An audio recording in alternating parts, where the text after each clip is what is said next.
I know that like back in the day, being big was like a sign of Yeah. wealth. Yeah. But I would Rich, think son. that nowadays fancy people would be like that would be Yeah, you're trash. against the rules. You would think. Like you can't be that big. No, I agree. We're supposed to be better than everybody else. Right. Because Not bigger than everybody else. So clearly that guy is not just having these proper dinners and eating his allotment at the dinner table and then that's it. Like he's fucking going in. Feasting. Yeah.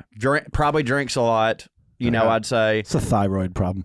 Or that. It could be. Could be that. It could be that. It absolutely could be that. It always is. But yeah, I've never. it always is, I don't you're know right. how these rules got started, but like with so many of those, like Got thick bones, goddammit. with so many of these, My thyroid don't hit my bones as thick, and everybody thinks I'm fat because of it. It's bullshit.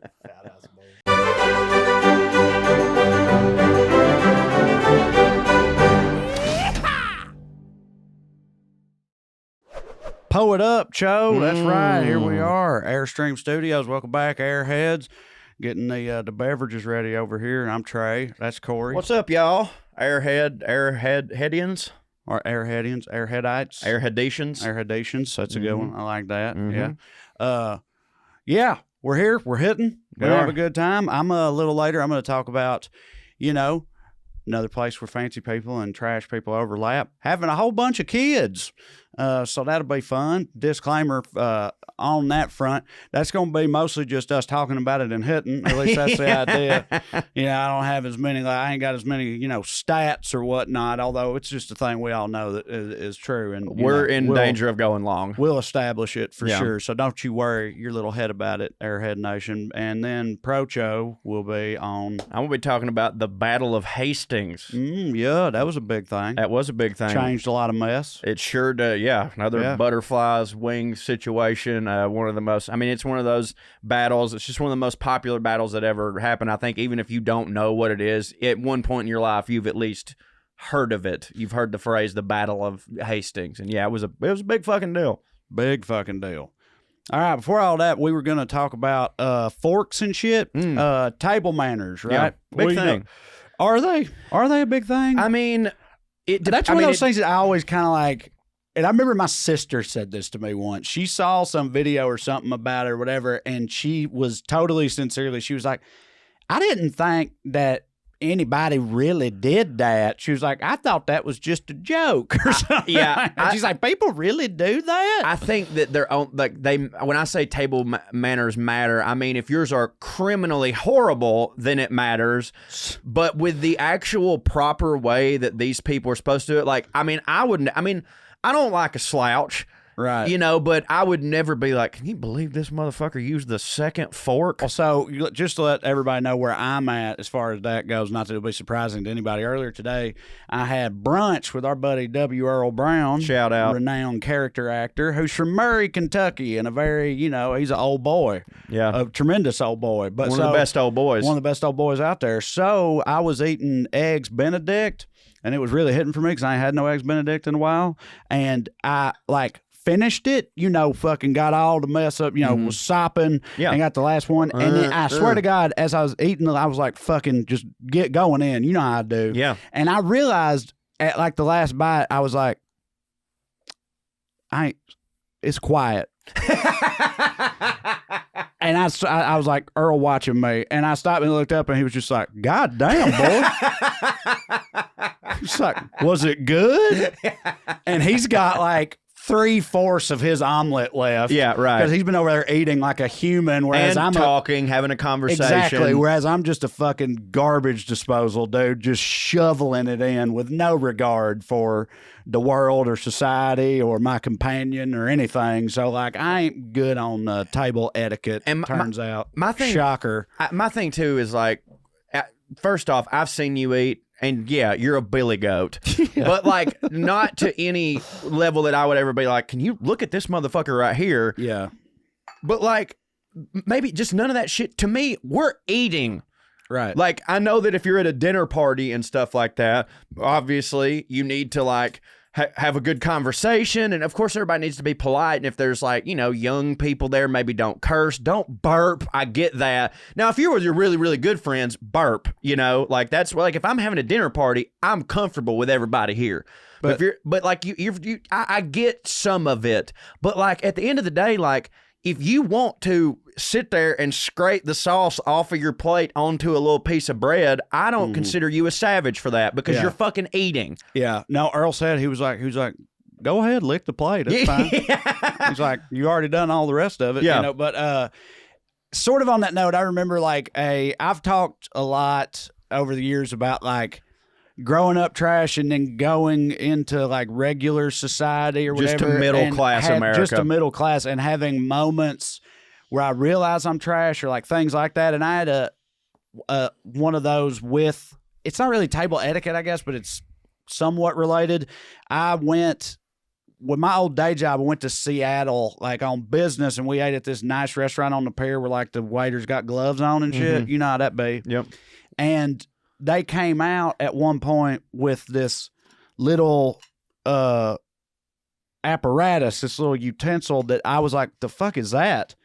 And it was like a crumb scraper. Oh, yeah. Or whatever. They come out and they scrape all the trash that your trash ass has left like on the table. It looks like a nail file. Yeah, like a nail file doing all that. And it was the damnedest thing I ever seen in my life. I was like, what is that? What do you say about that? Did you say that to all the people? There was another old boy who was also from another hillbilly from Tennessee who had got was also working at the DOE. We were the same age. And we were both just like, oh. And I was like, we a long damn way from Tennessee, ain't we, buddy? And he was like, sure enough. All because of a fucking crumb scraper. Yeah, right. Or whatever the hell that's actually called. I'm sure it's not a crumb scraper. But, yeah, that thing sort of blew my mind. Do you know, like, the rules and stuff? Because you said he used the wrong fork. I know that it's like you work your way in. They got like a melon spoon and a teaspoon and a fucking soup spoon. Then there's your shrimp fork and your then like your main fork and all these different knives. And you start on the outside and work your way in. So I know that. Like what all do you know about it? On a proper, there's two styles. There's American and the Continental, right? Okay. And that's mainly how one actually cuts things up. And how there's a lot of it in presentation and stuff like that, but I don't know that part of the American versus Continental as much as I do like the Continental, like Europe, like the European continent? So the Continental way of eating a steak would be your hand. You have the fork in this hand, and you're cutting with this hand, your right hand, and then you have that in there, and you immediately pick that fork up and take a bite. Whereas the American way is to have your fork over here, cutting up like this, and then switch them to do that. What's the rationale behind that? Why should you have to switch? You don't have to switch, but I actually do it because I'm right-handed, so I want to cut it with my strong hand, with my strong hand, and then I also am like, then I use my fork to eat. Like I do it without even thinking. But is the knife hand based on your dominant hand? Yeah. Or it is, but they're not going to know that. Like, if they saw a southpaw cutting with this knife, would some baron be like, dismiss him? No, for the record, even over there, the American style is perfectly acceptable. It's just two different styles, and some people, and it does it's so funny that a thing can look more fancy, but if you see someone doing European style, it just does. It looks, they hold the fork down instead of like where I'm just like click. Boom, you know what I mean? It's like, it's very just like one fluid motion. I know that like, obviously, I'm pretty sure everybody knows this. Like when you first sit down to the table, they're going to have a napkin here and you're supposed to put that in your lap, right? Yeah. Don't bib that motherfucker and don't just leave it on the table. You're supposed to put it on your lap. I learned that when I was a kid. Now my mama like feigns fanciness better than anyone that I know. That bitch has been putting on airs for a long time. So I know about the putting it in your lap. I know that your water glass is going to immediately be full, but the wine glass is not going to be full, and you're not supposed to ask anybody for wine. They will just bring it to you. And then when you get done with your wine, apparently it's a waiter situation, you're not supposed to go, hey, I'd like some more wine. They're supposed to recognize that you need some wine and then give you wine, because it's apparently rude to like ask for it, which I think is I mean, God damn it, I want some wine, or just goddammit. like, and you're not supposed to go do it yourself or anything like Yeah, that. well, of course not. And yeah, all the forks are, the common rule is like work your way in. So you've got salad fork, dinner fork, and then butter knife, steak knife, and then if you're gonna have dessert, there will be another fork and a spoon in front of you. Top of your plate. Yeah, and if they bring you something in a bowl, it's considered rude to eat it with a fork, even if you're just like picking stuff up. It's like you have to, use a spoon for that shit. They get mad if you cut things with a fork. Like if you had Brussels sprouts down here and you were like, I just wanted to kind of mash one in half, they'd be like, you got to use a knife because you look like a savage. Yeah, doing that shit. Who determined all this in the first place? Some bitch. Some This fancy is like bitch. silverware lobbyists. Yeah, big silverware. Big silver. They've done that to us. But I mean, no, all that shit goes back like forever, right? And I'm saying, but like, who are the people nowadays? I mean, I figured you would know a surprising amount about that. It seemed like some I could shit keep you would going, have looked into. Yeah, well, and please do. But who are the people that like? Where is this still happening at? Yeah, I don't know. Aristocrats in the UK, like the Lord Pickles and them. When yeah. Lord Pickles and Lord Sugar get together to just unhinge their fat jaws. Well, I don't know how fat Lord Sugar is, but Lord Pickles, he can't be too goddamn couth at the dinner table. You know what I mean? That's some bitch. He's got to go in. He's got to be going in. Maybe he goes back in like the fucking smoking room later when everybody else is gone and just fucking shovels pastries and tarts into his mouth. Ketchup flavored potato chips just and going off. I mean, I would say that like it's. I mean, all due respect to Lord Pickles. I would say that it's one of those situations where like when Lord Pickles is with his most comfortable for like me and you would we act different when it's just me and you than we would if we were hanging out with somebody that like, well, we don't really know him that well. Like we would quote put on airs, but yeah, I mean that motherfucker, he goes in. Holy dude. shit, he looks way worse than that picture you showed me the other day. Look at them goddamn jowls, man. Absolute unit. But yeah, I mean, I think that, I don't know, it's just like these seem to just be the understood rules and all these fancy people know them. So whenever they get together, it's just what? That's it. I know you've seen the original Absolute Unit guy, right? Because he's fancy. Yeah. Russ, will you Google in awe at the size of this lad? Or just put size of this lad, absolute unit, to make sure you get the right one. Because people call things absolute units that's YouTube? big. YouTube? No, it's like a picture. It's like a tweet or a meme or something. So like Google image search or whatever. People call big things absolute units. Yeah. This, as far as I know, is the origin of that, and it's a fancy fucker. I don't know if it's... I see some that fattens one in the top left. No, oh my that's the God. guy. That's the guy. But do you see the... Right beside that to the left. That looks like right the there. guy in the casket on that's fucking the Last original. Action That's Hero. the original tweet. Look at that. My God. In awe at the size of this slide. Absolute unit.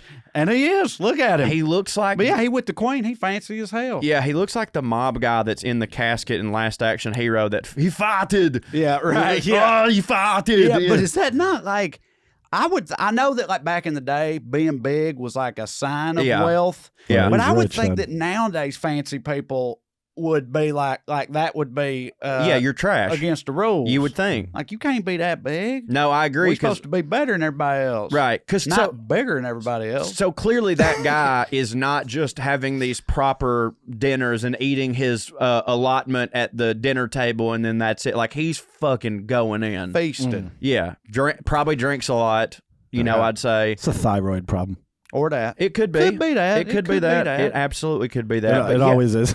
But yeah, I've never. it always is. I don't know Right. how these rules got started, but like with so many of those, like Got old, thick bones, goddammit. with so many of these, My thyroid don't hit my bones as thick, and everybody thinks I'm fat because of it. It's bullshit. that with some of these rules, like I don't know, like there's so many old rules of the past that like it's just at some point I'm sure that it made some semblance of sense in context, and then everybody just kept doing it. Look here, let's light these. Everybody just kept doing it, even though it like so. An example is like how nowadays like there's still people like you don't wear your hat indoors, like you can't. I know that don't hit for you. No, it don't hit for me. But do you know the fucking reason that you don't wear hats indoors. Well, at bars, I always thought it was just racism. Yeah, it is, but like it's an old school. Black guys wear caps, and they're like, no caps. Right, but it's always been a thing, and they can Cowboy hats are fine. Well, but they're not in some places. Like I know that. Yeah, I know. But the rule that they go on is like it's just always been a thing that you take your hat off when you go indoors, and the reason is, and this is my point about at one point I kind of get it and it made sense, but we've gone past this in civilization. The reason that you weren't allowed or it was rude to wear a hat indoors is because back in the day, the only reason you wore a hat was to keep the weather off of you and the rain and the sun. And also back then, housing conditions were, a little worse for wear. They're having to build shit out of straw and clay and stuff. If you went into someone's house wearing your hat, what it said to them is, I don't know that some shit ain't gonna fall on my head. What? Really? I swear to God, because there's holes in the ceiling. It might rain. Yeah. The sun might, like that was what it was. It was like you're supposed to take off your hat because I no longer need this. I expect debris. Yeah. Such a downtrodden hovel as this. I expect there would be detritus falling from above, and thus I must shield myself. But I used to date girls who from the flotsam of your abode. But for real, they thought that, and like. It's gonna be dead bugs. I'm talking like me now. Crickets just falling out of your ceiling. Right. But I used to go to like dinner with like my girlfriends and her dads at O'Charlie's, and they would be like, "Take your hat off. We're indoors." And I'm like, "What?" And now knowing what it really was, I was like, I don't think anyone at O'Charlie's is like, does he really think that our fucking. No, I used to work at O'Charlie's. You just reminded me of another thing that crossed my mind earlier about I O'Charlie's. said it because of you. Bringing up O'Charlie's, keeping to rules of etiquette inside of O'Charlie's is so absurd. Now, because nobody's supposed to eat that much bread. People all across Airhead Nation, O'Charlie's isn't everywhere. It's sort of like an Applebee's type place, but it's in the South mostly and parts in the Midwest. But it's huge there, though. They got free rolls and good potato soup. So both of those things are true. And so I worked there for 5 years. I worked there for 4 years. And the number one O'Charlie's in the country, by the way, Cookeville, Tennessee. And it was trash as hell, dog. Yeah. But like they used to make us also going back to the table stuff. It wasn't. It was wine etiquette. Like if someone bought a bottle of wine, and this is standard everywhere. But it's still just funny to me that they even bother in O'Charlie's. Yeah. But if someone wants a bottle, of wine, you have to bring it up, present it to the person who ordered it. They have to. They have to nod in the affirmative. Yes, that is the $6 bottle I ordered. Thank you. Yes, exactly. Yeah. You then open it, pour a little bit out. That is Tammy's Birchwood Farms. Yes, let him try it, because in the South it's always on him. Yeah, let him try it, and he's got to be like, yes. She'll like this. Or, shit, yeah. Yeah, right. More often at the fucking O'Charlie's. That'll get you drunk right there. And then you pour a glass out for however many people are at the table. And like we were supposed to do that every single time someone ordered a bottle of fucking Barefoot Merlot. Yeah. Like it was always silly to me. Yeah, it's so super stupid.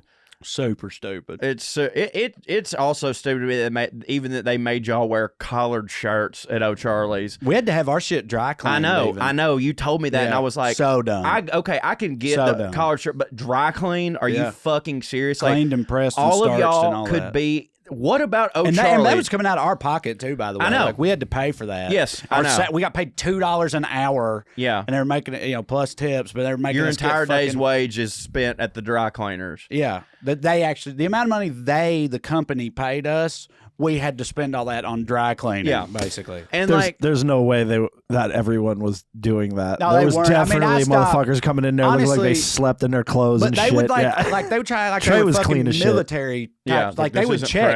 They'd come up and like check and shit and be like, that ain't good enough. It's fucking absurd. But y'all could have been in tank tops, and no one that comes into O'Charlie's would think any fucking different of it at all. Yeah, absolutely. You could also come to the table with a box of wine and just start fucking spouting it out into their mouth. Into their mouth. Yeah, exactly. Open your mouth, Randy. You could turn it into Senior Frog O'Charlie's. Yeah, it'd be fucking, no problem. Long as them rolls stayed free, they wouldn't give a fuck, buddy. But there's so many table manners shit that I just disagree with. But do you think that because I'm trash, when I was in business school, right, in grad school, we would have. Who was it that used to have the joke that business school sounds like what a 4-year-old would name business school? Right, isn't it? My daddy goes to business school. Yeah. I mean, it does.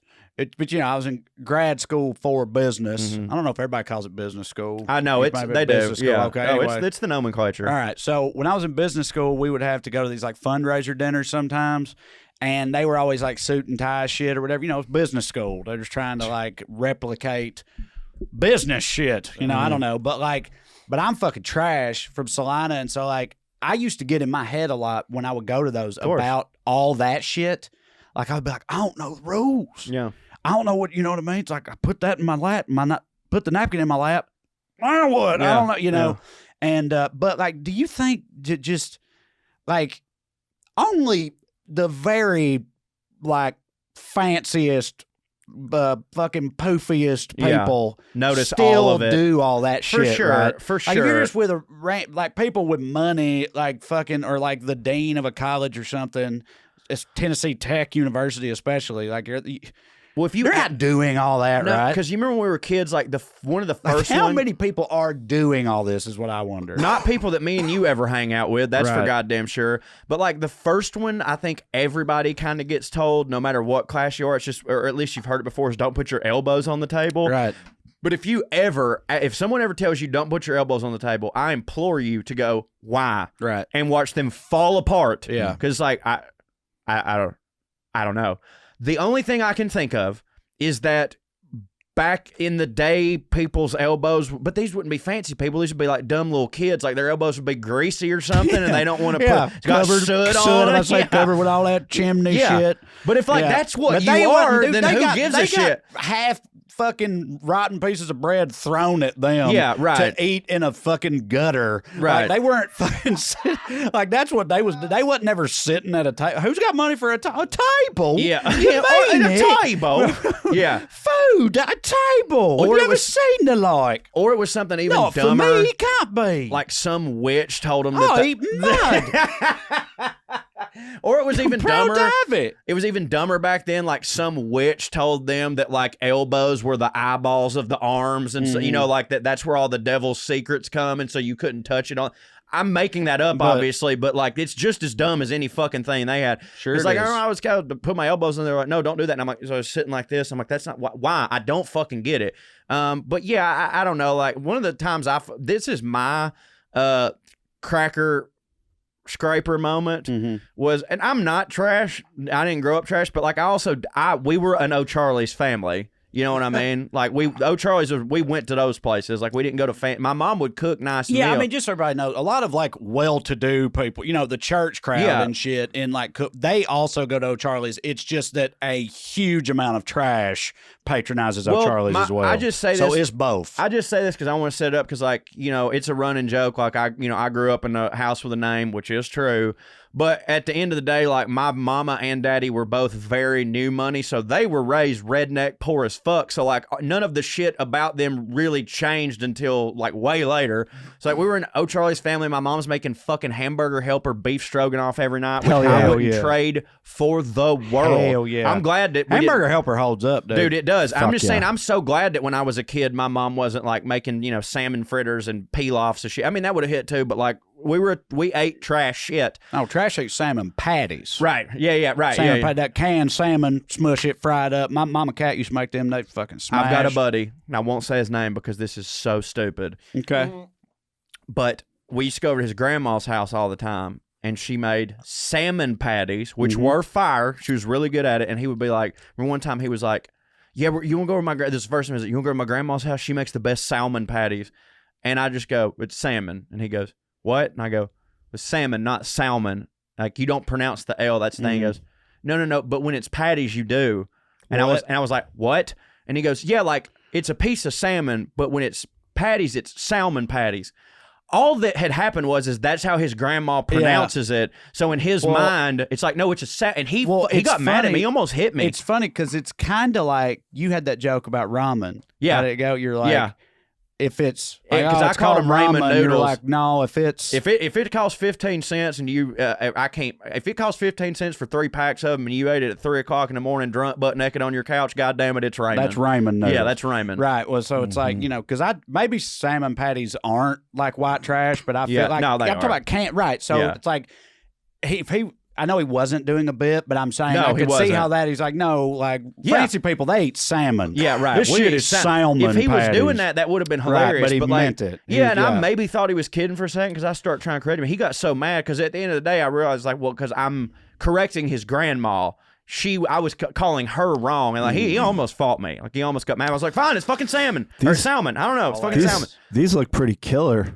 But dude, salmon patties are awesome. Yeah, I love them. But like they're not crab cake tier. Like they're because I mean, if you made it with good salmon for sure, but ours is always like bumblebee. Yeah, this is like salmon. Of course we had them. That was a cheap meal. It was a way to make cheapness hit. Like because dude, I'd go for a salmon patty like right now. Trash. But like if I had a nice, a nice piece of salmon, I wouldn't do that to it. No, hell no. You know what I mean? I'm just kind of I'm gonna blacken that motherfucker. Yeah. But anyways, my cracker scraper moment was, like I said, my dad, did well for himself, but we didn't do none of that shit. But then when I was dating Leanne, a very sweet girl, her family, and they were awesome people too, but he was like the vice president of the bank and shit. And like he went to Napa for wine stuff. Like again, they're really down to earth, in some ways good people, but they have that part of them. Like they really enjoy that fancy shit and like that proper stuff. So they took me to the Walden Club, which is a restaurant in Chattanooga that I, at 24 years old, had never even heard of. Yeah, you wasn't supposed to. You weren't allowed to know about that. Right, and I'm from there, and I was like, okay, so we go to there, and we pull up in front of this building, and I'm like, where's the restaurant? Like, this is just a building. And they're like, yeah, right. We get in, and it's an elevator, and the whole restaurant is just the top floor, but, like, you have to hit a secret thing to get up there because only members like, you have to be a member of the Walden Club or me, who is a guest of them, right? Yeah, it's one of those at the end of the night, you don't pay your bill. They just put it on your tab, and you pay it by the month or whatever the fuck. So it's good. It's the first time that I ever had someone make Caesar salad legit at the table. They come in with the eggs and the anchovy paste and shit, and like, bruh, change your life. That shit's awesome. But like, I saw that happening, and I think probably at the time I'm 24.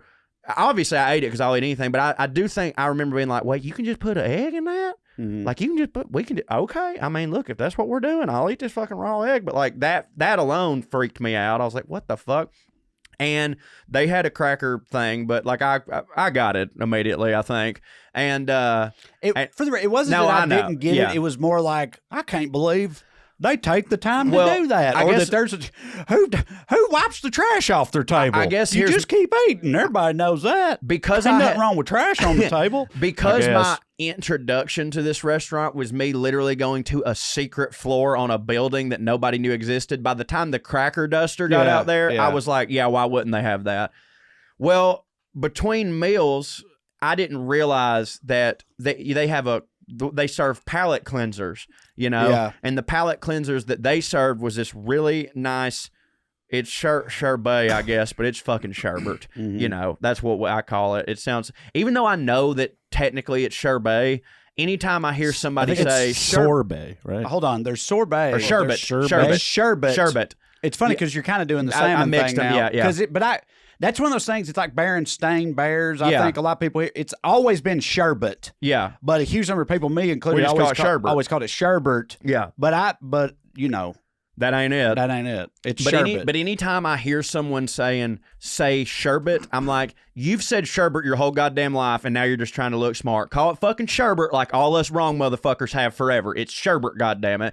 And it's funny because I kind of do the same thing in my mind that homie did with the salmon versus salmon patties. I'm like, if it's really nice, it's sherbet, but the stuff I get at the grocery store is sherbet. You know what I mean? This says sorbet contains no dairy whatsoever. Yeah, there you go.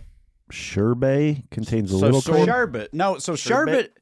That's just like you ever But get like sherbet, It's though, fruit you ever ice get cream. orange sherbet? Yeah. Or it's That's the same thing as this? It was never called sherbet. It was never called sherbet. It's No, it's sherbet. always That been was just sherbet. what trash people yes. called it. Yeah, like sherbet. us. Yes. Okay, but great. that shit, that's orange sherbet or rainbow sherbet. Where you at on sherbet? Sorbet is completely different, apparently. Where you at on I'm sherbet? going to keep calling it sherbet.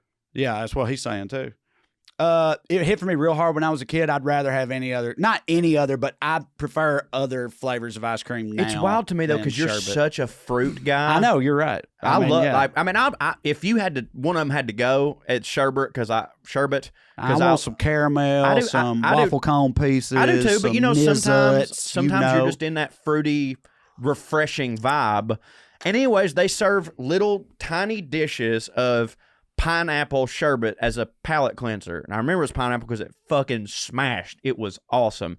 But I did not know that that's why it was. First off, I ate that motherfucker in one bite, whereas everybody else is just like, yes, ready for the clams now. I'm fucking digging in like, oh, we get how many desserts? You know what I mean? And like I like an idiot when they bring our other stuff. I go, hey, can I get some more of that sherbet? Yeah. And everybody was just looking at me, and I was like, what? Yeah. And I was like, that was my favorite course. And they Yeah. were like, that's just, you're not even really supposed to eat all of it. Yeah. It's just to Who brought cleanse this your guy? palate. Right. And the term cleansing your palate, I'd never thought about that. I was like, what? No, I like it when the other stuff's still in here, and then it gets to hit with the other stuff. You know Like, what's I don't- funny is I will often eat like some Ben and Jerry's or something, and then cleanse my palate with Doritos. Yeah, and it does the trick. It does. Yeah. I Oh mean my that God. like that. I've done that combination, but like something salty.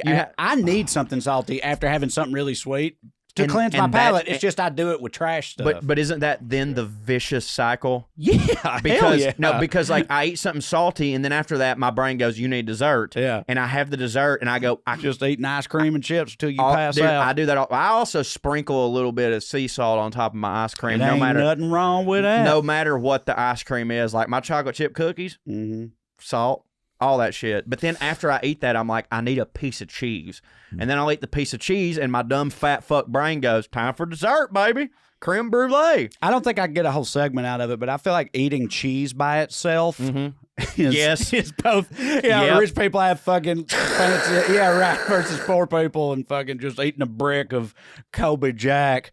I Fucking- mean, I don't know that we could get the whole thing with just cheeses, but you throw meat in there, we could definitely, do something with well, that. on that note, you want to move into that to the We do, but I also want to. segments? I want to ask you if you agree with this part of meal etiquette, because it's the one that I kind of have a pretty big problem with, and I'm going to say the thing, and then allow me to make my case, and then I'll turn it over to you. Okay. Because I understand that in some ways I get why it's wrong, but like the whole thing of like, you don't start eating until everybody got their shit.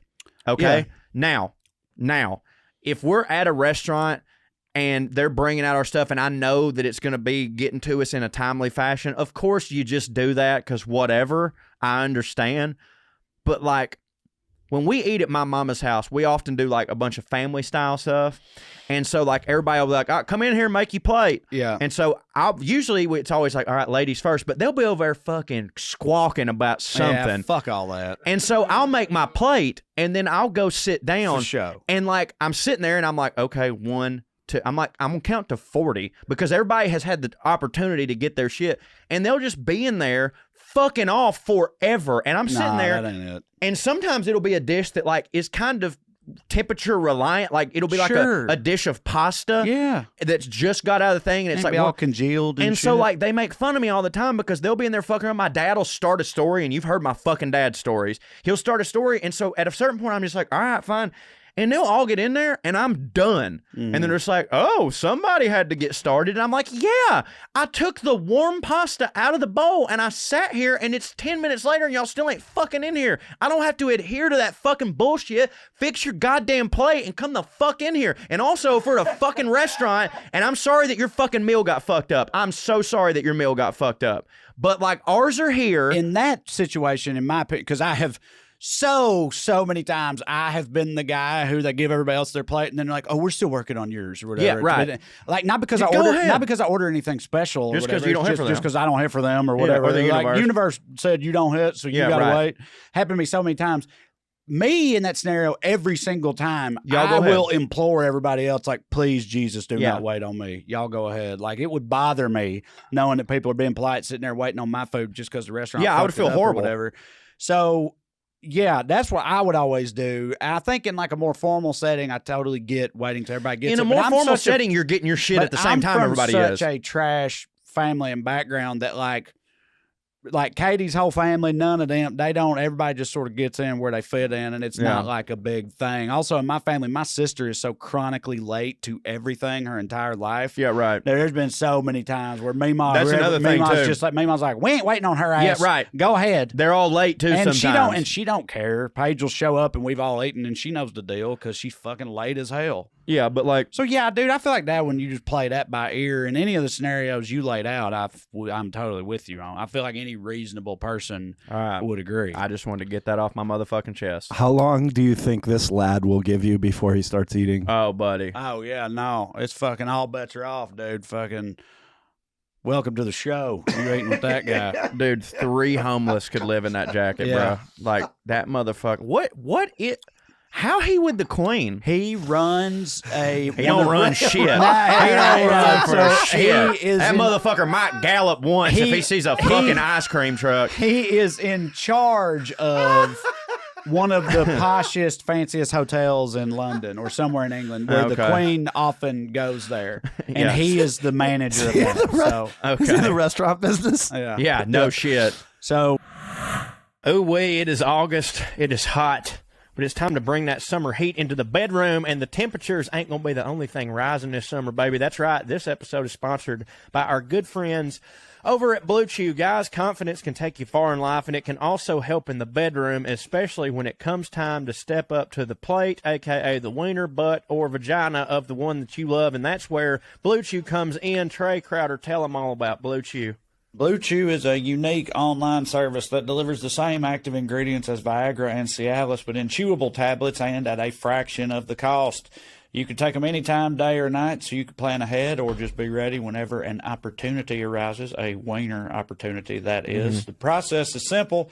You sign up at BlueChew.com, consult with one of their licensed medical providers, and once you're approved, you'll receive your prescription within days, and that's the best part about it, guys. It's all done on the internet, online there. You ain't got to take any visits to the doctor's office. You ain't got to have any awkward conversations. You ain't got to wait in line at the pharmacy where the other people from PTA are at or whatever. You ain't got to do none of that stuff. Blue Chew's tablets are made in the U.S. of A., prepared and shipped direct to your door in a very discreet package. Tell them about that, Cho. It is a very discreet package, a little white envelope, and every single time that the postman brings it to the house, I get excited. My wife gets excited.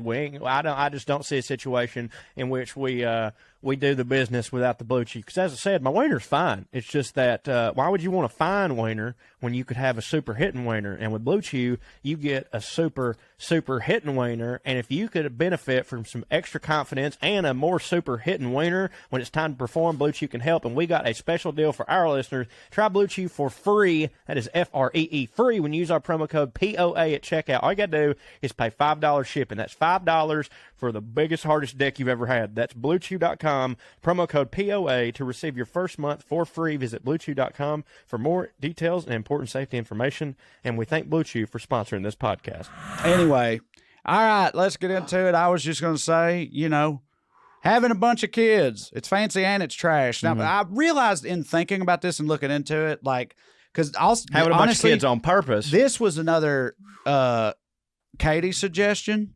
And that's funny as shit. At first, I thought about it, and my next episode, which I'm not going to spoil right now, it was also Katie. She had the ideas at the same time. They're both pretty good. So Katie hits the first one, and at first I thought about it, and I was like, and then I started trying to look shit up and stats and everything, and rich people are having more children now statistically, but it's not like a large amount of kids. Like now they're having 3 instead of 2 or 1 or whatever. Poor people are having none.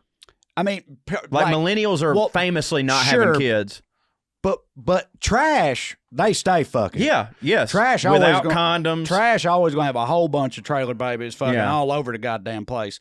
But I feel like you think of rich people, and I realize it's rich men. Yes. Because what they do is Succession. every single new wife, because they got to trade in for a new model at a certain point. You can't course just you keep do. this old bitch around. No, some of them get recalled. Yeah, you got to get a new, get you a new model, right? And when they do that, she's gonna want her own heirs to Right. the fucking fortune. So you give her a couple. So I feel like rich men have a shitload of kids specifically. You know what I mean? Yeah. Because like with your first wife, you have a couple, and then with your second wife, you have a couple. So, but I feel like it's also a thing of like, spreading the seed. Yeah, oh, Right, yeah. my seed hits, my blood hits. I should be generous with the world. Yeah. And spread as much of my seed around It's easier as to I conquer. possibly can. Also, some of these sons might not hit. The Right. daughters, forget all that. Who cares? And back then, Whatever. 3 of them are going to have polio. We ain't gonna worry about it. Yeah, Yeah. right. It's like, but my sons, I need to get at least one that hits. Right. One of them probably gonna be a dipshit. Another one might be gay. Who knows? But I need one that's gonna have some grandbabies and also be able to run this empire. Right. So I got to play the odds and have a few of them. You know what I mean? Whereas like with trash people, it's just like condoms don't hit, Hit, fucking right. hits, Birth I ain't control. pulling out. And then Birth control's free? Yeah. Not in my America. And like I'd say like in the late 19th century, early 20th, like Dust Bowl type shit, you had like trash people having a lot of kids, but it was a practical reason because they were like, we have a farm. They had worked the and farm, so yeah. I'm going to have, because like my granny comes from a house Free of labor. 10. It's free labor. But with the rich people, it was the same thought process, but it was like, I'm going to have 10 boys because those 10 boys can then extend my empire. So it's all about still helping out the family name and everything. But one is just like, look, we need as many hands picking cotton as we can. But with him, it's like, I can give him this oil subsidiary. Right, And then it's right. still in the family. Yeah, right. Yeah. Yes, like you said, it's like secession type shit. And everybody know trash have a bunch of kids. I can remember my first son was born when I was 25 and I hadn't been 20. I was like 25 and a half. Yeah. That's like when we first met. Yeah. And then his brother was born 13 months later when I was 26. And Irish so twins. I totally understand why. Now, Irish twins, it's a year or less, isn't it? I always say we barely missed Irish twins. Yeah, you're right. It's like, it's the year less. Yeah. But this It's close. close, This yeah. close. And so at that time, a Those lot are of people, Tennessee twins. Tennessee twins. A lot of people thought, and the thing is, I always thought it was funny, but I also totally don't blame them. I could tell that so many people in my life, or like people who worked at my day job and stuff, like they thought, like, here we go. Right. Do you know what I mean? Like Yeah. I would there'd be somebody I worked with and I wouldn't see him for 6 months or whatever after the boys were born, and I'd see him at some meeting. They'd be like, "So how many kids you got now?" Yeah, and I'm right. like, "Still just two." Yeah. It's like I can understand why you would think that, Right. But just two. But I Yeah. could just tell that people had this expectation that like, You were going to have 7 oh, kids. he gonna pump them out because Right. that's just how his people. But like, Yeah, right. he got that kind of cum stank on him. Like, he just, and that's the other thing. It's like feels like trash people are just more fertile I was than about to other say that people. They Tennessee just, pussy, son. it's Like something, it's I don't know what is something in up the water, with that. mountain water. What the universe has done there, but trash, they just fucking. I'm telling you, dude, look into well water because every bitch I know that drinks well water's got 10 kids. Because like, and I ain't, like, I've had a lot of friends who have like married couples and stuff who have like had to really, really try to get pregnant. Right? Yeah, I know. I don't, whatever. We can go as much or as little into your situation as you want to, but you guys are not the only ones. I've known a bunch of people. Oh, we can talk about it because I don't give a fuck. Right. Well, so, I'm saying, but for me and Kate, first of all, the first boy was unplanned, naturally. And that's we fine. used to call that a mistake. The second one, I would say accident. Yeah, right. Not mistake. Or accident, yeah. But what is an accident if not a mistake?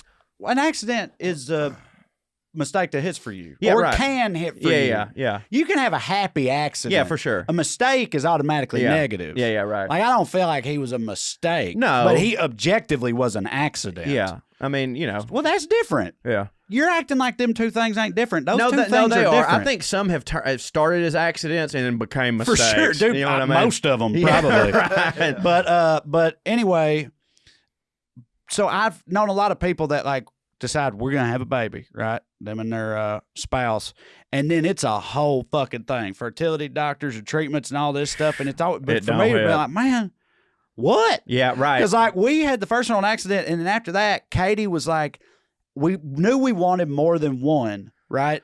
Well, we knew we wanted two, and she was like, let's just go ahead and do it, right? Because, and I, she's the one that has to be pregnant, and she was kind of just like, if I'm gonna be pregnant again, I'd rather just go ahead and get pregnant, right, and then just call it after that. And Smart. Also, she's got a sister that they're 13 months apart, so she like grew up that way. And it's funny because her and her sister don't really hit for each other a lot all the time, very often. So I mean, women don't hit for each other. No, they don't. They don't hit for each other. Boys hit for each other. Her and her sister love each other, but they've had plenty of fights. Biggest fight I ever seen them have ever was over Kroger fuel points. How fucking white is that shit? That is some white woman shit, dude. I thought they was gonna come to blows over Kroger fuel points. I was hoping that you were gonna say, what do you think the biggest fight that they ever had was? And I was going to pitch Ritz crackers or Townhouse crackers on a casserole because I've seen that go down. Katie don't make fucking dude. If Katie made casserole, I'd throw a goddamn parade. I know, but like, have you ever seen that argument go down? No. Oh, dude, I've seen like. I mean, I can buy it though. It's Ritz, ain't it? Townhouse for me. Oh, okay. All right, here we go. But here's the thing. I don't have a strong. I wish we could get into a squirrel thing right now, but I don't have a strong opinion here's the on that. thing. But I thought Ritz was the standard when it comes to casserole topping. I think that it is, but my mama always used Townhouse, and therefore it hits harder for me. I will fucking destroy a Ritz. And like sometimes they don't have Townhouse, we use Ritz, but I'm saying like I remember hearing conversations between my mom and the aunts and stuff like that about who was going to bring what casserole. And it was just like one time my mama literally, even though my aunt was going to make a chicken casserole, my mama made a contingency chicken casserole. I have a contingency casserole, baby. Because to my dad and my family, the difference between Townhouse and Ritz was so disparaging that like we had to. Well, I got to bring one that hits, and they would get mad at her, and you would hear them be like, "I don't know anybody that don't think Ritz don't goddamn hit. Ritz is what you put on a fucking casserole." I mean, I'm with her. I'm fine with what, like, if I was making a casserole. And I sort of lost the thread on who all these different people are, but if I was making casserole for family and then one of that family brought their own version of that same casserole, I'm not going to lie to you right now, I would be furious. I would too. You know how I am, dude. Too. I've been there telling Katie, like, what the fuck? Who the fuck does this bitch think she I know, is? I would, and they bringing were doing her that. own goddamn casserole in here. Yeah, and they were doing that. Fuck's wrong with my casserole? And then if I found out it's because, well, them crackers don't hit. Oh, the crackers don't hit. Yeah. Okay. Yeah. Like, I'd be irate, dog. Yeah, well. I'm not even going to sit here and act like I wouldn't. I take that type of shit real personally. One of the biggest arguments me and my wife ever had was over chicken casserole. I believe that. And because I make chicken casserole the way my mama makes chicken casserole, and Amber usually makes the chicken casserole that way too, right? One time I'm sick, and chicken casserole is like ultimate comfort food for me. Oh, yeah. I'm like, dude, if you like, when I'm sick, I either want chicken soup or chicken casserole, which is almost the same thing. One's just a little thicker. That's true. It's really the same thing. It's also very standard. I know you make it with the soup. I know how fucked up this is gonna sound, but like probably the best chicken casserole I've ever had was after my daddy died. Yeah. Because that's a very common like funeral bring thing. to the and it was like made by somebody else and fucking it was like. And we was all sad, not cooking shit or whatever, and that chicken casserole was fire. And my joke about my grandmother that I did on the special, I was like, she was an angel on earth. She was one of these ladies that was bringing casseroles to funerals of motherfuckers she ain't even know. Because like it was, like it's such comfort food. Right. So Amber's like, I'll make you a chicken casserole. And I'm so used to that. She makes it the way my mama does, which any Southern boy will tell you is the right way.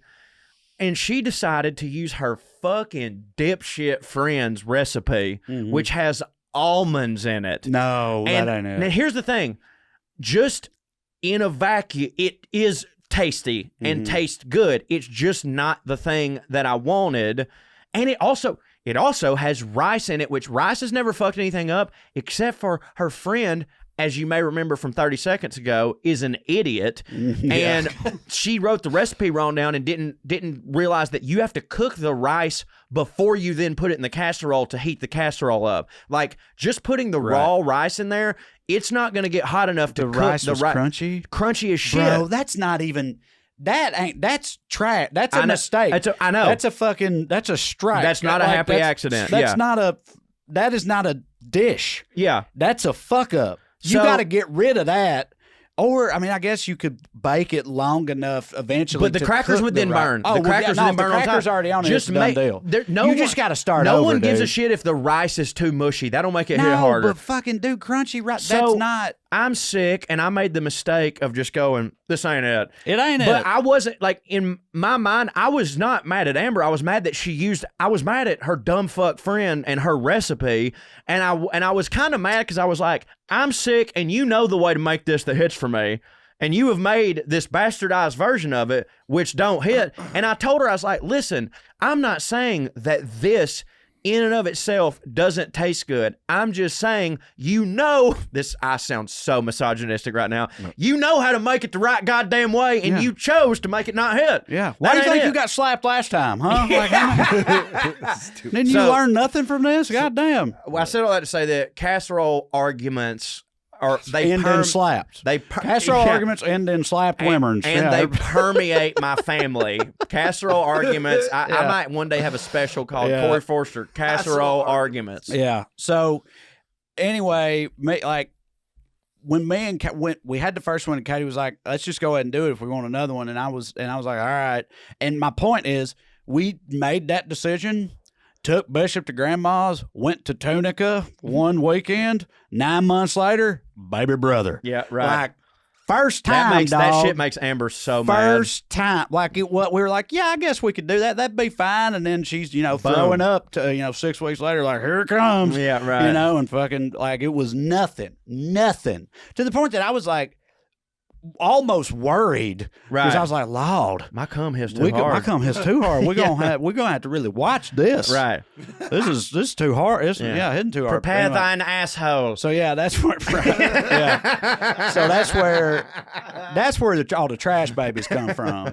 Is that phenomenon? Yeah. And then the fancy babies is from rich old dudes wanting to get a new young wife, and she wants babies, and he's like, more babies hits. I ain't got to do it anyways. Right. I need more, VPs for my various industries or whatever. Yeah. And so he does it, and so that's how they overlap. And so, I guess that's that. And for a future episode, the reason that they don't care is because they're not the ones taking care of them. God damn it. Yeah, you're right. Okay, well, we could tee it up. That's what I said. I was teeing it up for you. Okay, I know. I would, but all right. That's fine. I thought you wanted me to do that. No, it hits. It hits. You cut it. No, it's don't fine. cut it. I Don't thought cut I it. was doing a fun thing. Don't cut it. You're right. The little topic, teaser. The topic on the next episode will be. Oh, it's going to be the next episode? Yeah. I was going to. So fancy people and trash people also have in common that they make somebody else raise said kids. Well, I'm sorry for my faux pas Airhead universe. It does make sense to tee it up. You're right. Yeah. I thought you wanted me to. No, I it's thought good. that's We're why you teasing told it it to You me. need to you It's give a them teaser. Whatever. But that's what we're doing next. I'm so ashamed of myself. No, it's my fault. You're fired, Cho. I said earlier that Katie had both ideas at the same time, everybody. and I should have just said what it was then. But in my head, I was like, because I said something like, oh, they're related. Katie and both at the same time. And I was like, that'll be all that is. But it's fine to just say it. And now we've just said it. So, that's what we'll do next time. I'm sure people are like, fucking on the edge of my seat now. Fucking riveting. I don't know that I can wait a week to hear Trae talk about having other people raise your kids. There are people like that There right really now. are. God Shout damn out. it. Shout out to our fans, the peeps. best fans in the absolute world. Putting on airs, motherfuckers. Y'all keep sending them emails. See, I just didn't want to baby. be too hard on those people. I know, You yeah, know, I make hear their you. week too hard to sit through because of all the suspense and the anticipation they would feel at my next segment. Speaking of next segments, here comes History Professor Cho on the subject of the Battle of Hastings. That's right after this. Psst. Who's going to take care of your family if something happens to you? What would they do without your income? If you don't have a plan, you need to go to Goliathlife.com. Get a quick quote for more than 20 carriers. You don't even have to leave the house. If you need a medical exam, they'll send somebody to your house or office. You're in total control. You pick the rates, you pick the payments, you pick the terms. You're in total control, but it gives you and your family peace of mind. What if something happens to your income? Hurry to Goliathlife.com. Are you feeling stuck making minimum payments on your credit card debt? SaveWithConrad.com can help, and you don't need perfect credit or money out of your pocket to do this. NMLS number 65084, equal housing lender. Oh, and did I mention no house payments for 2 months? Get rid of your credit card debt and lower your monthly payments right now at SaveWithConrad.com.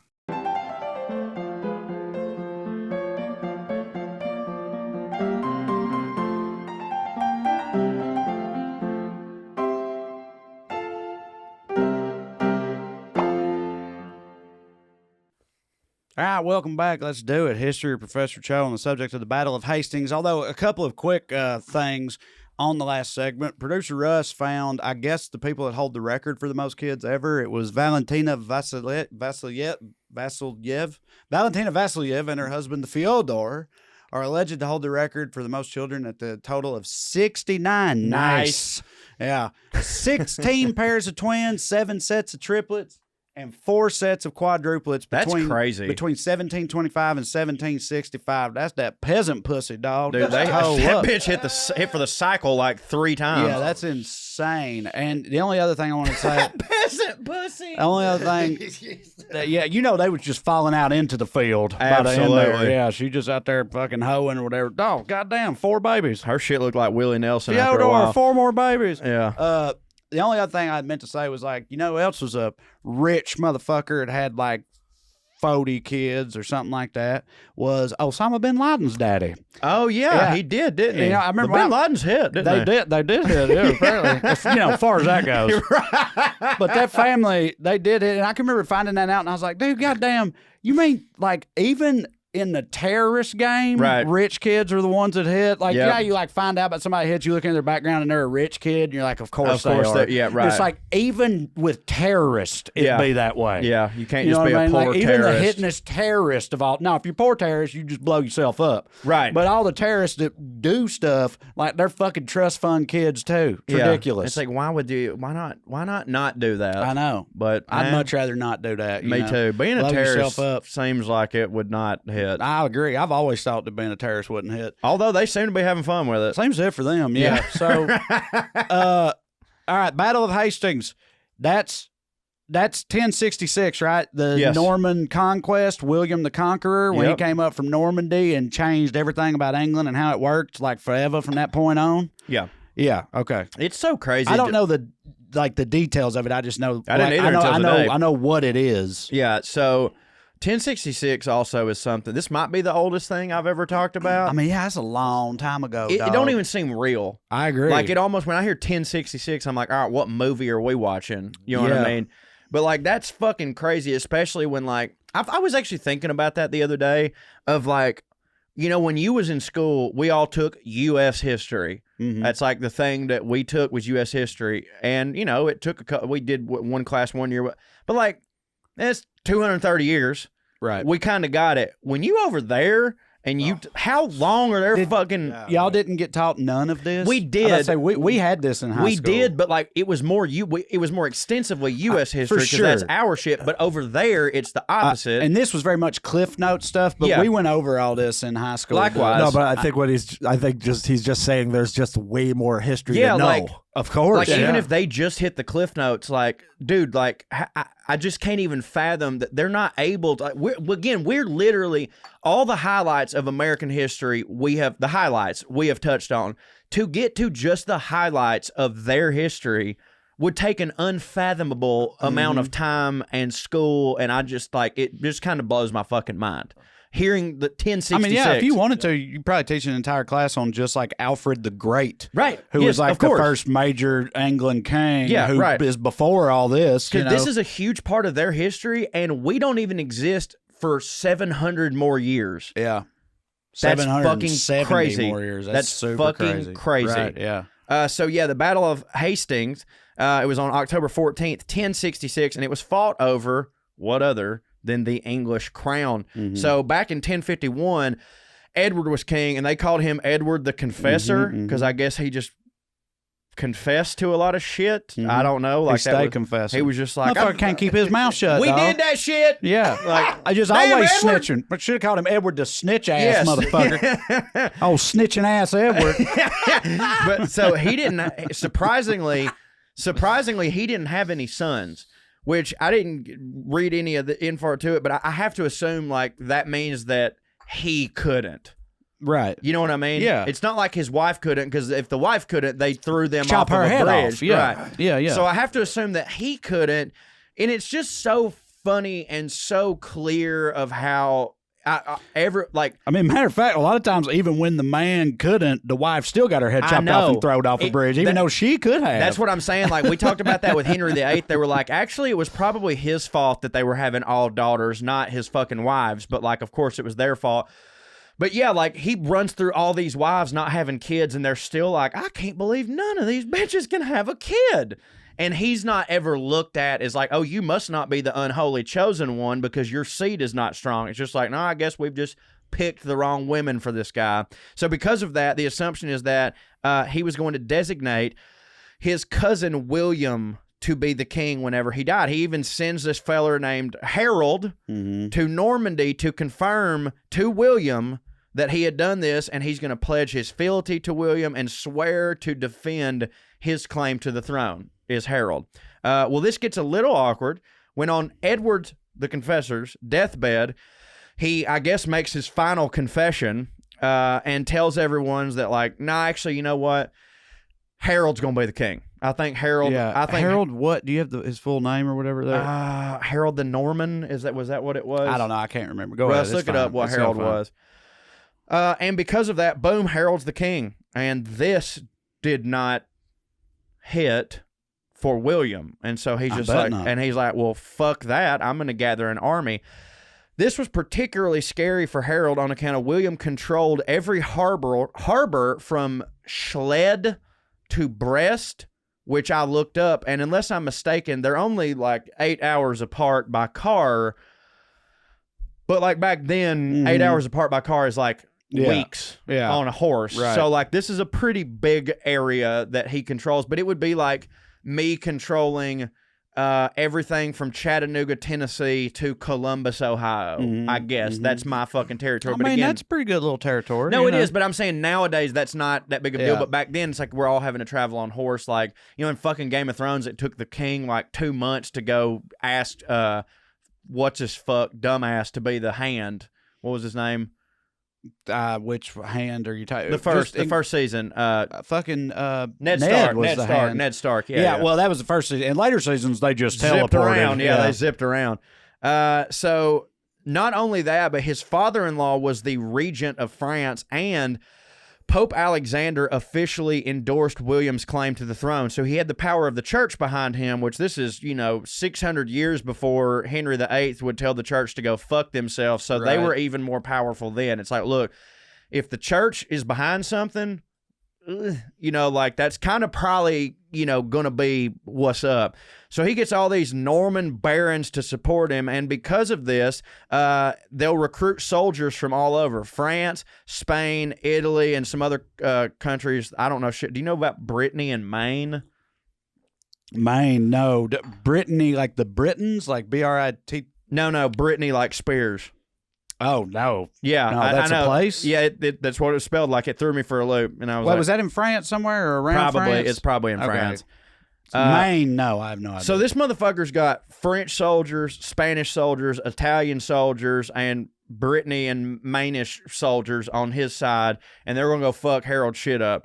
But, excuse me, Harold is not on the fuck around either. He's gathering his army and navy and such. He's ready to throw down. So his best way of defeating William is going to be to close down the English Channel. So he sends his fellers out there on boats, right? Like get in the English Channel, tighten this motherfucker up. Go 300. Because they're coming from Normandy was like the top part of France, right? So they're coming up. They're coming up from France through across the Channel to England. Right. Well, William and his army do show up, and from what I gather, it's no one's fighting.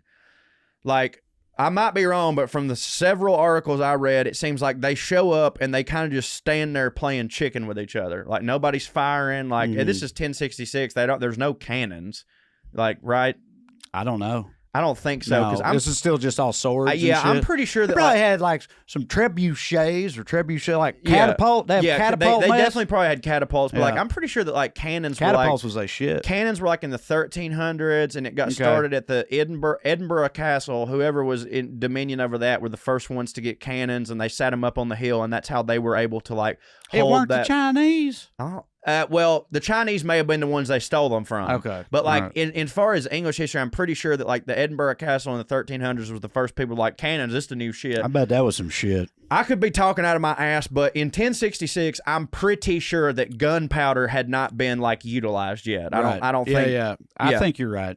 Yeah. It's just swords and pikes and shit. Yeah, pretty much. So, like, when they get there, they're just like, they show up on their boats, and these motherfuckers are sitting on their boats like, y'all ain't coming in. You know, it's like a defensive line and an offensive line, except for they don't actually, like, snap the ball. They're just kind of hanging out there, and they do that for, like, 8 fucking weeks, where they're just like, we're here, they're here, and they're kind of just, like, starving each other out.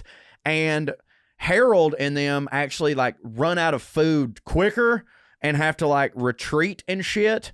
So that's, again, nobody like fired on anybody, but they have to leave. And that was like the stronghold that they were going to, like, this is the way that they're going to get in, and they end up having to fucking leave.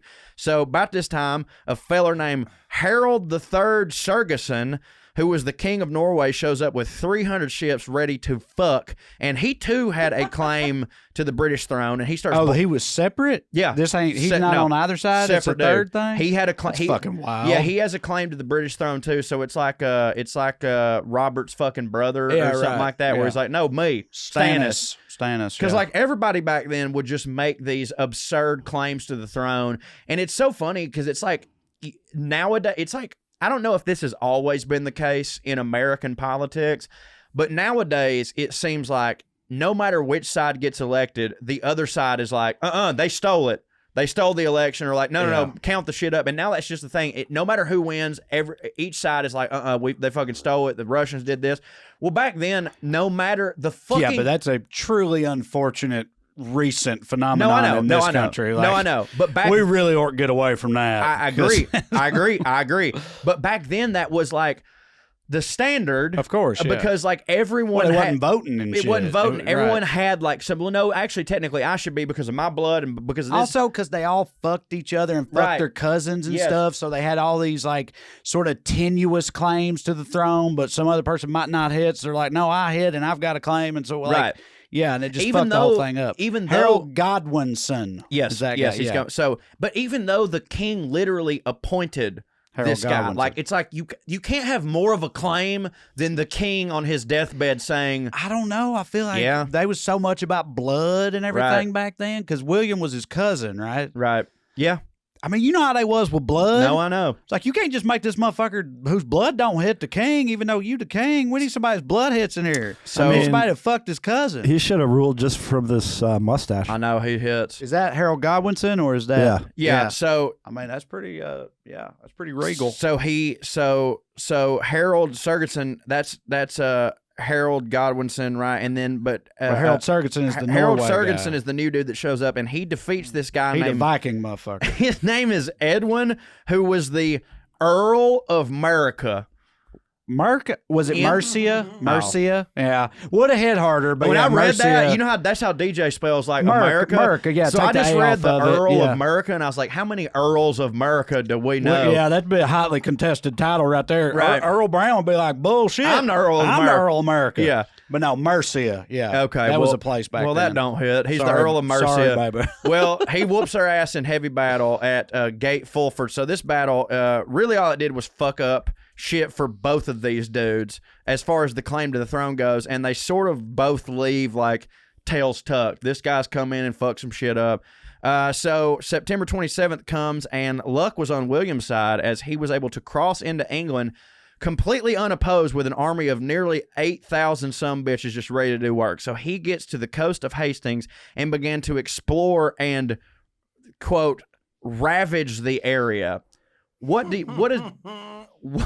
That's the combination of rape and pillage. Ravaging. Right. Not literally. No, but I bet it is. Not literally, but definitely that would be railage. Whatever. Yeah, right. I'm just saying, you know, you never raped without pillaging. Yeah, you couldn't. Pillaging was a big part of raping back then. You couldn't just pillage; you had to rape too. You think you had a major and a minor? Right, like I mostly pillage, but I'll rape. Yeah, this guy, he specializes in rape. This is a raping son of a bitch. But he'll pillage too. Yeah, he will. He likes to pillage. But if you need someone to rape, I'm telling you, call this motherfucker. But ravage. It's just all that. Well, the thing is, I like, don't know what they mean, but wilding out. To me, it's like raping and pillaging is the taking of a place, but what would happen was they were like, oh, they took the place and then they raped and pillaged. Yes. And I'm like, so that was just like a little extra? Like dude, that was like the reward. You have to pillage first. I don't know. I think you'd have to rape first. If you pillage first, there's nothing to rape, in my opinion. Yeah. I think they definitely could switch it. They'll squeeze the rape in wherever. For the record, this is not a good thing. Well, we're not No, dude. just, I've always been against both raping and pillaging. Totally. Put it on the list I've of stuff always that don't said hit it. for us. No, raping and pillaging don't hit.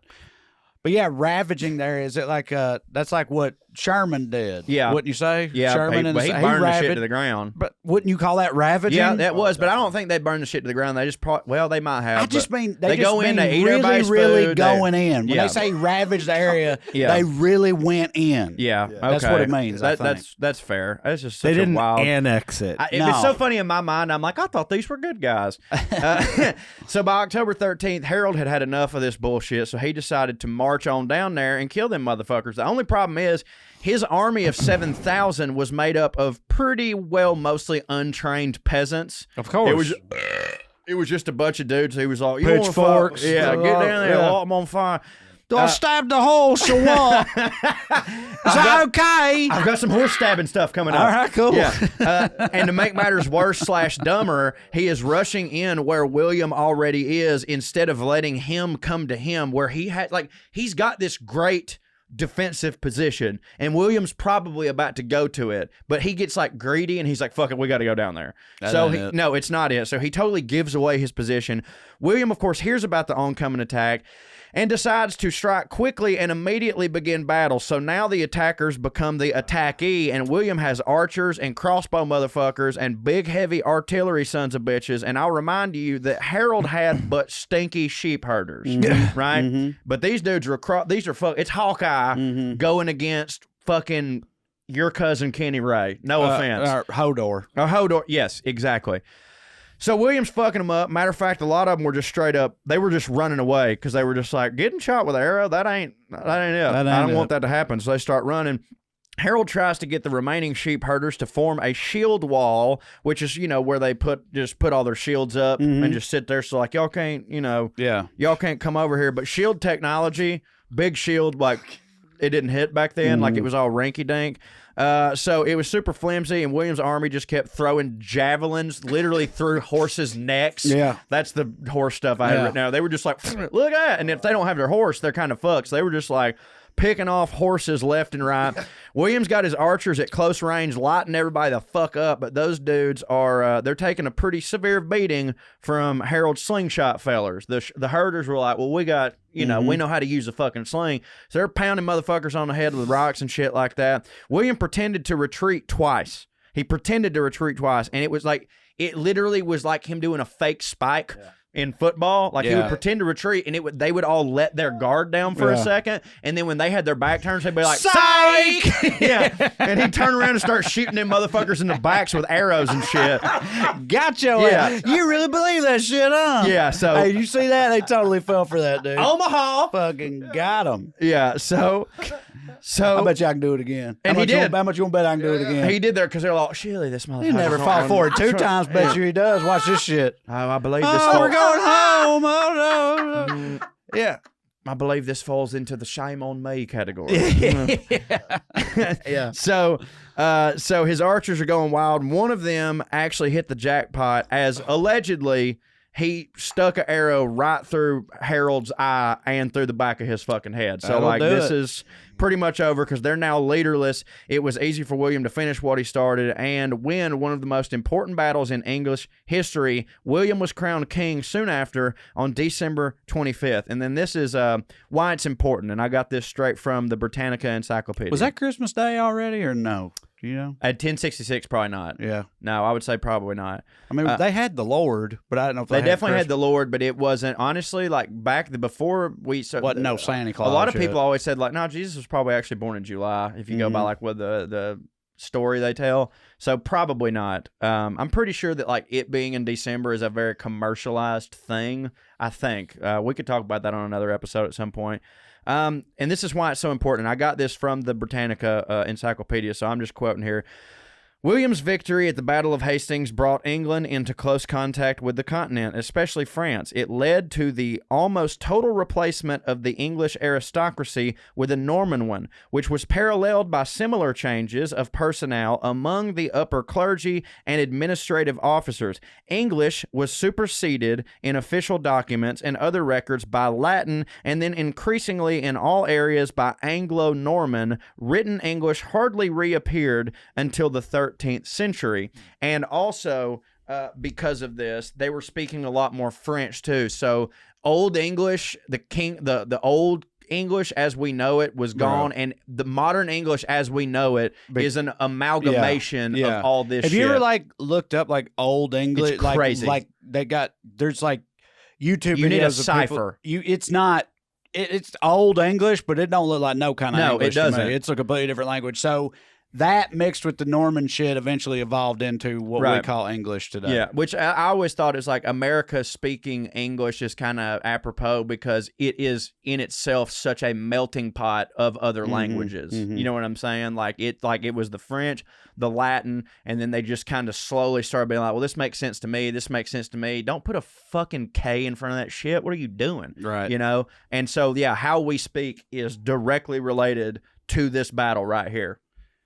Yeah, and so again, so William the Conqueror, he conquered, and like Edward confessed. That is still like that line kept going, didn't it? Yeah, Like it sure that did. became that upended everything about the sort of English monarchy or whatever up until that point. It also But changed their then religion to Anglo-Saxon. changed their religion, changed their language, changed all that shit, and most of that. Like the version of all those different things we have today, including the language you and I are speaking, is a direct result of that shit from fucking 1066. Yeah, Princess Diana's dead because of that. It's wild. It's fucking crazy. So and wild. super interesting. History be wild and interesting. History do be wild. I'm so happy that I get to do it for a living right now. Yeah, it does hit. All right. Well, that'll do it for this edition of Puttin On Airs, I think. So tell them what they need to do, That's Joe. true. Here's what you need to do. If you were only watching this on YouTube, first off, hits. If you're just listening to this, go to watchpoa.com and you can actually see us on the set here. But if you're just watching on YouTube, please, if you don't mind, still go to your podcast app and subscribe to the podcast and download it. And if you could, please leave us a 5-star review and leave a little rating or whatever. It takes you 2 seconds, but it really helps us jump up the rankings and so that we can make this podcast eventually the #1 comedy podcast in America as it deserves to be. So tell all your friends, tell your mama, tell your brother, tell you all of them, because if you like this show, I bet you your friends with similar sensibilities like it too, and we'll double our goddamn coverage overnight, baby. So enjoy this edition after this of Clearing the Airs. We love you. We'll see you next time. 1, 2, 3, 4. 1, 2, 3, 4. Royalty and rednecks are alike. They both like cutting and picking fights. Biscuits and baked beans where they don't belong.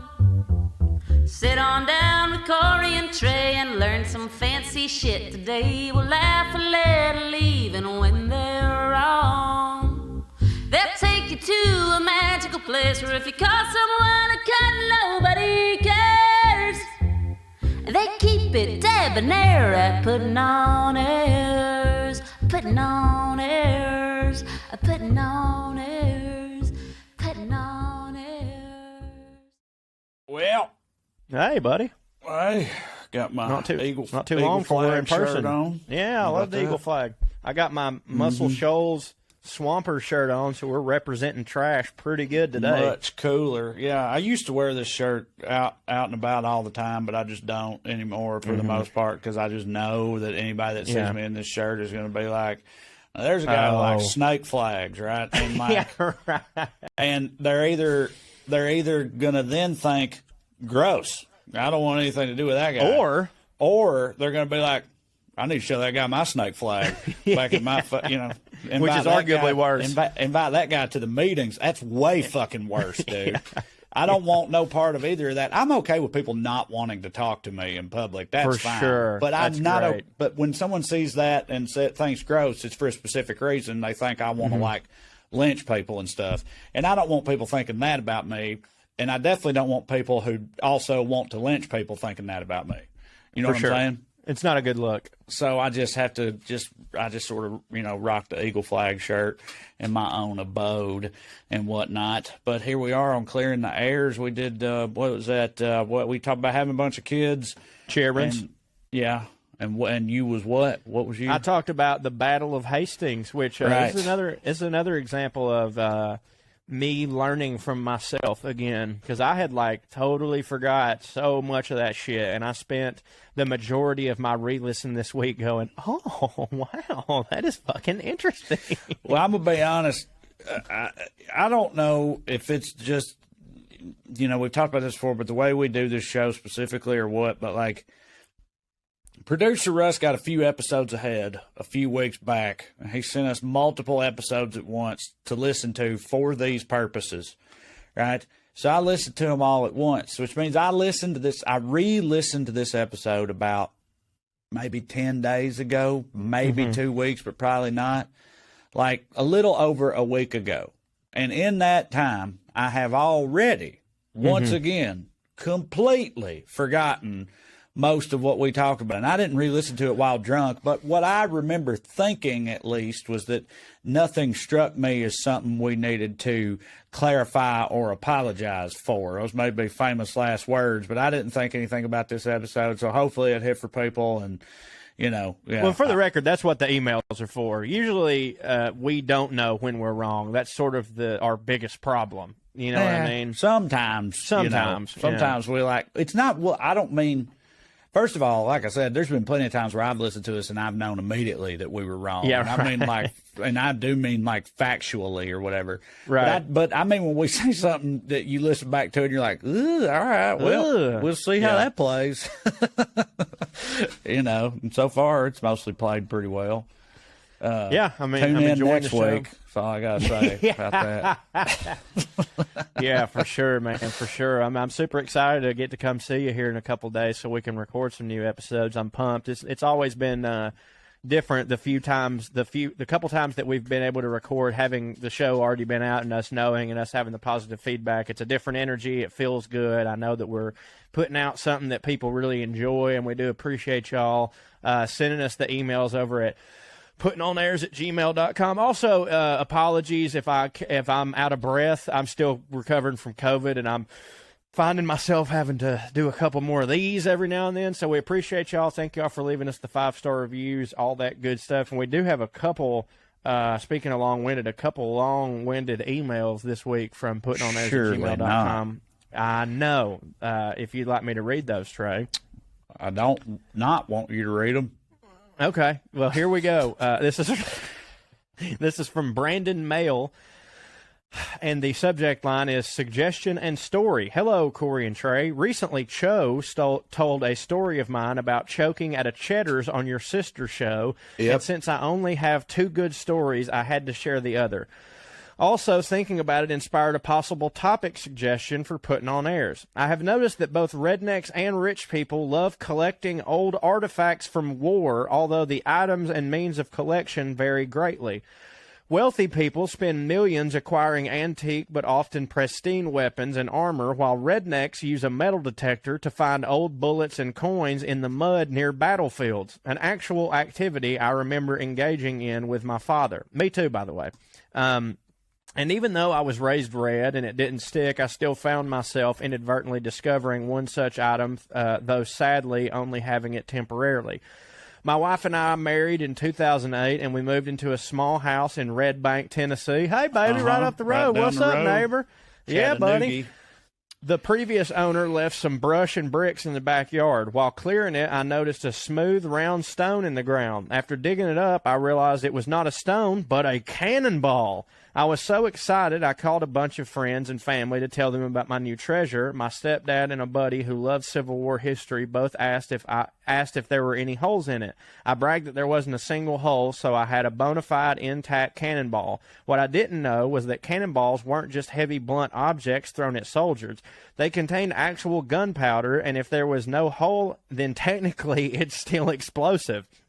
One of them said that a collector had gotten himself blowed up by one recently and that I should call the police.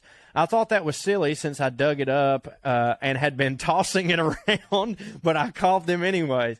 Within 30 minutes, there were maybe 15 different police vehicles lined up on our street, one of which was a large flatbed truck with a huge steel bucket and crane attached. One of the officers instructed us to stay in the house while the bomb squad army crawled their way towards the cannonball, which I had dropped in the yard.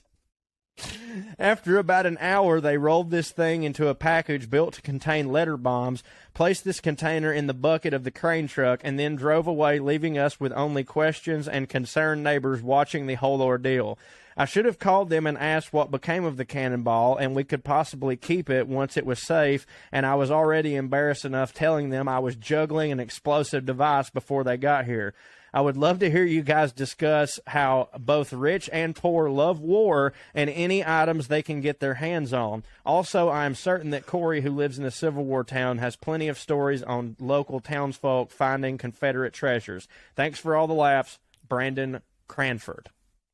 So, a couple of things I thought of. There's a subreddit called "What Is This Thing?" It's where people take a picture of something they find, usually in their yard, while metal detecting or whatnot, and they post it on there. What is this thing?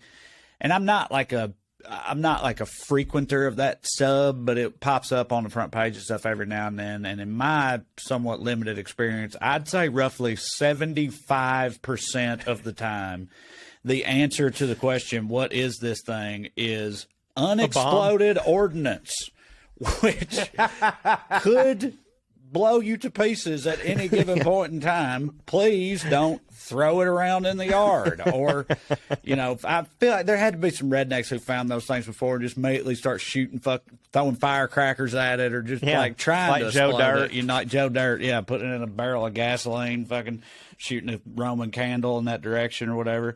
But yeah, apparently people just find shit like that like pretty frequently.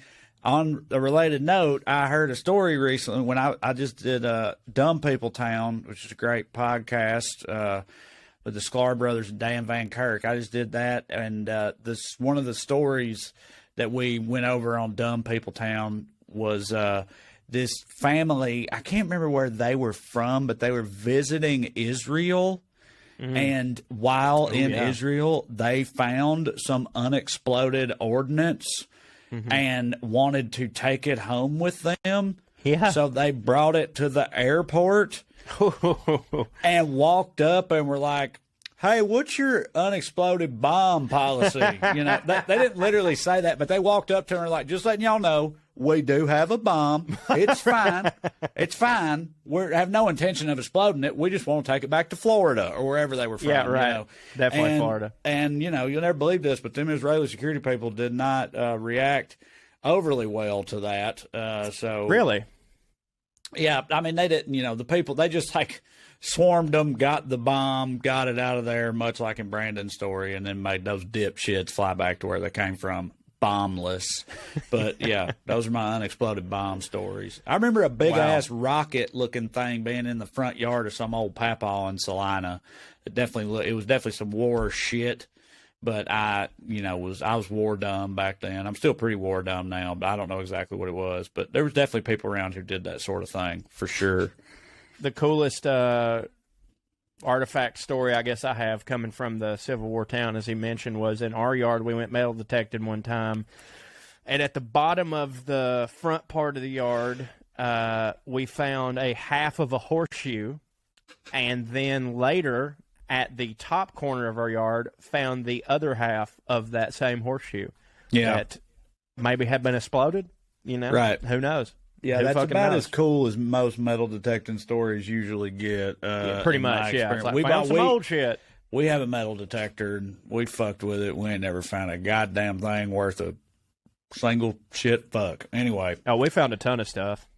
I mean, we found stuff, but just none of it hit. You found stuff ours is all in a museum, yeah. Ours did hit. And why'd you tell the fucking horseshoe story? Because that's cool. That's real funny. I totally thought the whole point of that was you being like, yeah, metal detecting don't hit. Cool. Like, I thought you were being like, here's the coolest thing I ever found. Half a horseshoe. Well, I'm just... And then the other half of the horseshoe. That's Well, we metal found- detecting for you. Well, it was a Civil War horse. You know what I mean? And You like don't we know also, that. yeah, we do. No, you don't. Yeah, we do. No, you Everything don't. else we found in the yard was Civil War shit. It's Bullets. weird. I'm not gonna lie. It's weird to me that in your head the most noteworthy thing was just a fucking horseshoe when you found all this other Civil War museum it's not that we stuff. found a full horseshoe. It's that we found half of it over on 1 acre and the other half on a completely different acre. That's the part that's interesting. Is that because we did find plenty of intact horseshoes, and we found plenty of like the bullet balls and the bullets, and we found like part of a gun. We found like the CSA belt buckles, and everything that we found is in the Chickamauga Regional Museum. But to me, the most interesting thing was finding a horseshoe one piece at a time, 2 acres apart. To me, that's interesting. That's not interesting to you? You know with 100% certainty it's the same horseshoe. Like it fits Yes, it together fits. like a it fucking... fit together like a necklace would, like a friendship bracelet or necklace would. Yeah. Okay. You're such a bag of shit. That don't hit. It does hit. I get it. In thinking about it, how else would... I mean, somebody exploded a horse, I guess, which is wild. Very wild. Thank you. All right. Fuck you. All I right, just let's, didn't interpret it that way. To me, when you start the story, the most interesting thing we ever found metal detecting was half a horseshoe one time. It sounds like not that you're But making that wasn't it, the story. not It was that half you're a making horseshoe it and then up. the other half. I know, but still a horse. And just in my head, I'm like, fuck, I don't, horseshoes, hell. The horse could have had a fuck. Look, the horse, maybe. I agree with you. I Horseshoes, don't know how long hell. people have been playing with horseshoes or whatever, but like, there's But it was other ways. exploded. But it may not have been exploded. Maybe it was like fucking. This is your problem, is that your brain, your imagination immediately goes to probably wasn't something cool, whereas my brain goes to probably was something cool. And both of us could be true, but I choose to live in the world where a cool thing happened, and you can't prove that the cool thing didn't happen. So, but you're just like, nah, some idiot just broke a horseshoe in half and threw it over there. That's what happened. Don't hit. I don't even know why you brought it up. I mean, did it look exploded or was it? It was in half. Yeah, but in half. Jagged edges. Jagged edges. Yeah, but jagged edges that fit together like a heart fucking bracelet. Yeah. That don't sound splody to me. Splody's like fucking. It's all like, Well, I'm sure the horse's foot.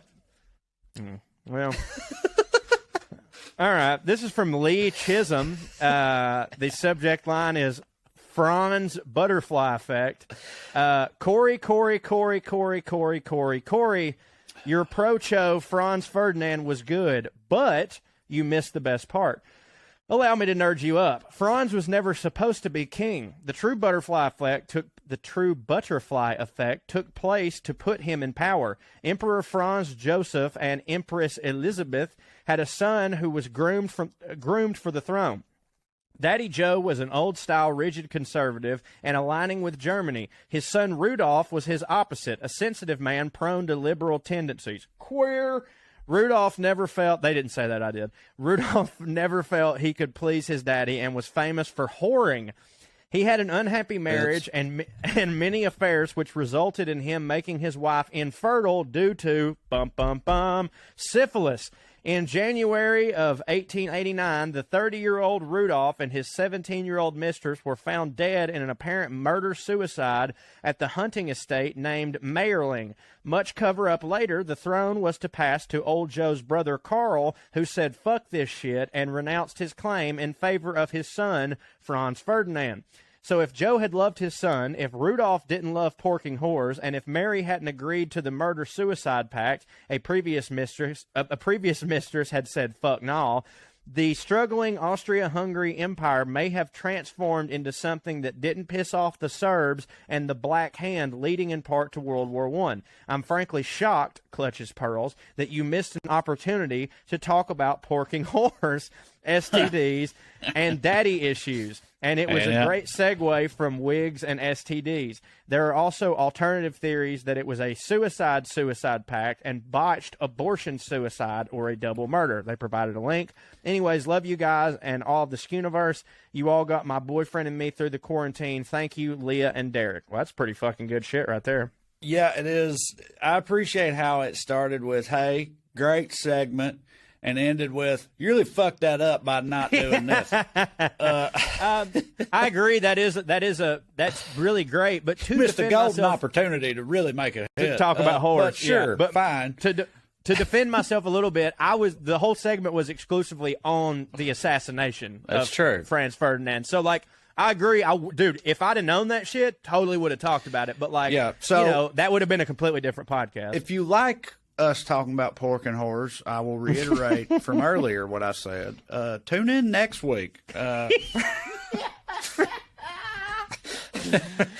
Yeah, I don't know about the pork part, but it's at least adjacent. Pretty whore heavy episode. Yeah, sure is. All in good fun, though. Lord, I got two more here from Janet Ruh. This is subject line: Redneck Dictionary. Dear Colonel Forrester and Lord Crowder, I personally think you all need I'm a colonel now too. Yep, Trey is it, but I think Lord hits harder. Well, so it's Lord Colonel Crowder. Well, that hits even harder. You're right. But yeah, no, I got my colonelship in the mail. So anyway, go ahead. Dear Colonel Forrester and Lord Colonel Crowder. There you go. I personally think you all need to publish a redneck dictionary. It would be a real treat to read through. Just a crazy thought from an old lady farmer in Ohio. Just all the best, Janet Ruh. That would hit. Obviously, our good friend Jeff Foxworthy has done several of those, and I would suggest checking them out. But I think if we were to do one, it would be more of like an inside baseball one that we would just give for our fans, like a dictionary of like our terms to help them understand the Skuniverse. You know what I mean? Like, obviously it wouldn't sell in a Cracker Barrel or anything, but if we ever took the time to publish like a Skuniverse dictionary, I do think that would be helpful. I agree. And last but not least, we have, ideas, subject line ideas. This is from Aaron K. Hey, guys, absolutely, all caps, by the way, love you. You make my elliptical workouts so much more enjoyable, and I will be eternally grateful. An idea for your Venn diagram is farming. Prince Charles is known for his organic farming methods, and it even contributes to his living. I'm sure you can figure out a redneck connection to this topic. As far as Professor Cho's history, I'd love to hear your take on the two princes in the tower and the possible escape/survival of young Richard. Keep up the good work and keep those episodes coming. Aaron, farming, that's a good one, Trey. Yeah. A little peek behind the curtain. You sent me a screenshot of that email, and I wrote it down already, so it's on my list. Oh, that's true. It will probably be coming up, for y'all listeners in, I don't know, months. 10 months. Yeah. But next year, I'll be dead. Yeah. No, it won't be that long. We've about caught up with ourselves. Yeah, which is why there's a real ticking clock situation on this week's. Maybe having COVID, yeah. Yeah, and coming out here and getting some stuff in the can. Like, we got to do it. Got to get it done. Got to get it done. Got to do it. So we will. Hopefully I test negative. Otherwise, we'll have to call an audible. So, whatever. Either way, y'all ain't going to miss out on shit. I promise you that. We won't miss a week regardless of what the fuck happens. We're pros. We'll figure it out. So, this has been Clear in the Airs. We thank y'all so much for joining us. And as always, watch it at watchpoa.com. Get it wherever you get your podcast. If you haven't actually subscribed, we really would appreciate it. And leave us a 5-star review. It takes you 2 seconds, and it really helps us out. And also, tell a friend and tell a friend and tell a friend and tell a friend. I'm Corey Ryan Forrester. He is Lord Colonel Crowder. And we love y'all. That's my Eagle flag shirt. Love you, bye. Skid it.